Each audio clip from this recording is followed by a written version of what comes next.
is the news hour here on Block TV. I am Fatou Drame. Thank you for joining us tonight on the news.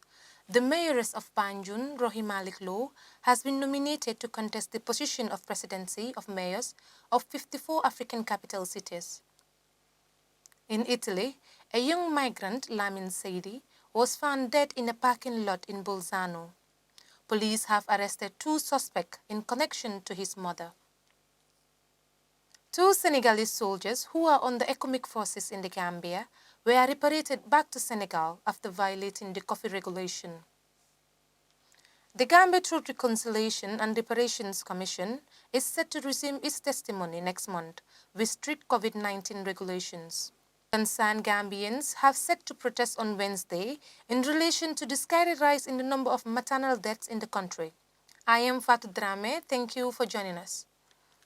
The mayoress of Banjul City Council, Rohey Malick Lowe, have been selected to contest the position of presidency of 54 African capital cities. She will be contesting the position against the mayors of Dakar, Senegal, Rabat, Morocco, and Lilongwe, Malawi. Nomination to the presidency is based on the trending developments that had been delivered in their respective cities barely 2 years after they were elected into office. Of recent, we have seen several irregular Gambian migrants who have embarked on the journey through the Mediterranean Sea reported dead. Lamin Saidi was on Friday found dead in a parking lot in Bolzano, South Tyrol. Lamin, who is believed to be from Tangier in the Gambia, have went through the journey to the Mediterranean Sea to Europe with hopes of making life better for himself and his family. According to a post-mortem report on Lamin, no injuries were found on his body, but police have arrested 2 men, a Gambian and a Senegalese, as suspects in his death. Video circulating on social media shows an expression of disapproval by Gambians on a man who is believed to have killed Lamin Saidi. We are joined by Sidi Saidikan, also a migrant in Italy. Sidi, thank you very much for joining us. Gambia has witnessed many of its citizens dying in Italy. What is the Migrant Association doing to mitigate this? A migrant in Italy. I'm a migrant in Germany. And then, yeah, I mean, we have a different organizations here, particularly in Italy and Germany, but they have a different, it's a different organization, I would say. But all these organizations will try by all means to fight against this issue, what you're talking about. But first of all, for us as a we migrants, this is a new project for migrants in diaspora, basically for Gambian migrants here. We are fighting against illegal migration. We're trying to support migrants to update them and then give them possible information in order to live in this country, to gain their better life in this country. But we are trying our best. I can say that we are doing 100% in an extent where these problems that are happening right now in Italy could be stopped. But if we want to stop that, we need the support of the government, Gambia at first, and then again support of the migrants, themselves. That is the Gambian migrants living in Europe. So we're trying to make sure that we come together as migrants and then solve our own problem, which we started not long ago. I think we opened this project last 3 months back. We're doing our best as well. So far, what steps have you taken? Well, we created a website where we can update migrants. We can tell them what they have to do in order to stay in this country. We created a blog on YouTube where we update migrants, and then we create a blog on Facebook where if migrants need support and help, we can help them to tell them how they can get their documents in this country, and which is very important, the key thing for refugees who are living in Europe.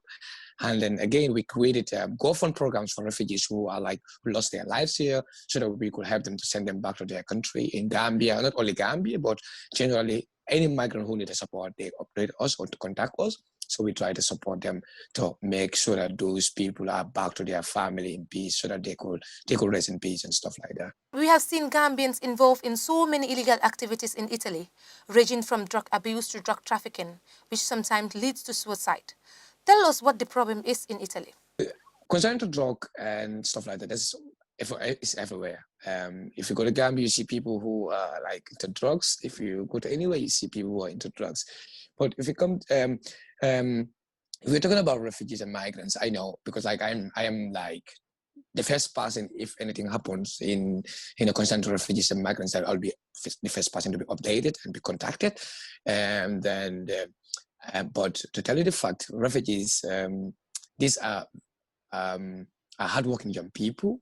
They are like the most vulnerable right now in the society when it comes to European society. And then, like to concern to Gambians, I will talk about Gambian people. They need help. They need help. I mean, mentally. I mean, because if you're living here for like 5, 6 years, 3 years without a document, you're not allowed to work. You're not allowed to do anything else.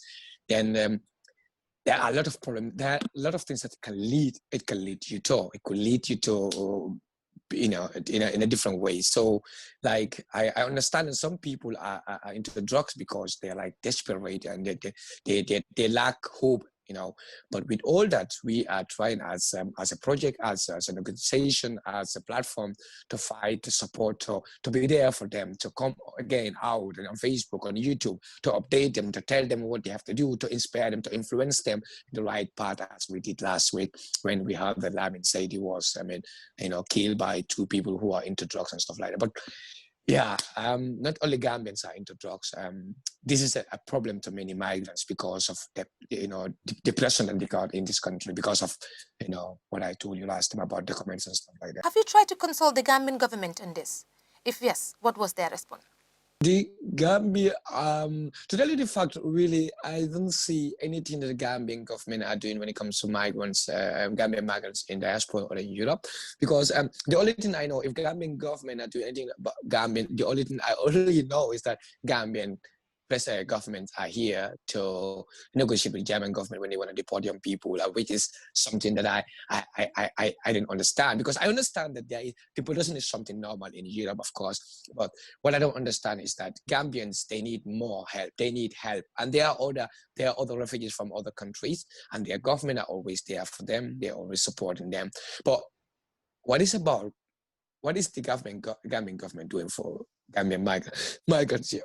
This is something that's very important, because like I got this message always from people, if they need a passport here, for example, and they need to go to the embassy, and some places there's no Gambian embassy, they have to like the whole time call and send me email. Somebody, if you listen to my Facebook video last week, you had somebody say he consulted the government more than 100 times, said, for like 2 to 3 years, and still they didn't get any reply from those people. And these are very, very important things, because like these people are here for us. They are here for the people living in this area. So if those people are not working for us, they're just there to be in the office and for the name of the Gambia, I don't see nothing at all that the government are doing for the people. I mean, for the migrants here. The only thing I know the Gambian government are doing is when the Europeans want to give money to Gambia or the government for them to send migrants. That is where Gambians know that, okay, we're going to get something. We're going to gain something from this. Then we are going to take part in this. But from there, things that happen right now, there are people who are dying. There are Gambian refugees who are dying in Italy, and nobody knows why are they dying. What is the cause of those deaths? So did the government take any action towards that? This is a big thing that people need to understand. And I don't see nothing that the government do to help their people in diaspora. I mean, migrants, I would say. Sidi, thank you very much for joining us. So very much. It's my pleasure to be here. The Gambia has witnessed a series of heartbreaking maternal deaths. Maternal mortality has become a major challenge in the Gambia. The number of women who died during labor is at an increased rate. This is alarming. Because of this, several associations and concerned citizens have decided to protest on Wednesday, 23rd of September, to show their dissatisfaction on the scary rise in the number of maternal deaths. They believe the government ought to take responsibility now, looking back on the death of Fatmata Tiba of Bakau, who died at the Edward Francis Small Teaching Hospital before she was attended by nurses for fear that she has COVID-19. Menge Juve, who needed urgent blood transfusion, but the midwives on duty at her district health center in Kuntaya said they couldn't administer it due to lack of equipment and inadequate training. Our prayers and thoughts are with the Gambian women in labor. The Senegalese soldier working with the West African troops in the Gambia have been reparated after they were reportedly dining and wining with dozens of girls in Senegambia in the early hours of Thursday during a nationwide curfew, in the stride to send a strong warning to all economic forces and to make sure that no personnel should go against regulations. The two Senegalese soldiers involved have been immediately repatriated back to Senegal. Further disciplinary actions is expected to be taken against them upon arrival in their country. The economic forces, whose responsibility is to ensure the stability of the country during the democratic transition and supporting the newly elected authorities. The attention of the economic forces, however, have been drawn to numerous reports in the tradition and social media concerning the arrest of two of its personnel by the Police Intervention Unit. Economic forces in the Gambia has, however, condemned this act by its personnel. The Gambia Truth Reconciliation and Reparations Commission is set to resume its operation on 12 October on the murder of the 56 West African citizens. The Truth Commission is set to resume operation after 3 months of break due to the coronavirus pandemic. The Commission is scheduled to hear testimonies on the 2005 murder of the 56 West African nationals, including 44 Ghanaians. Families of the dead Ghanaians has ever since made numerous calls on both the Ghanaian government and also the Gambian government to bring former President Yahya Jammeh to justice after he mistakenly took their loved ones for mercenaries. The Commission is set to hold institutional hearings on the NIA and the judiciary, among other public institutions, as well as enforce disappearance of the April 2016 incident, during which several people were arrested and tortured, will also be discussed. That's all for the news. I am Fatou Drame. Thank you for being here with us. Do enjoy the rest of our programs.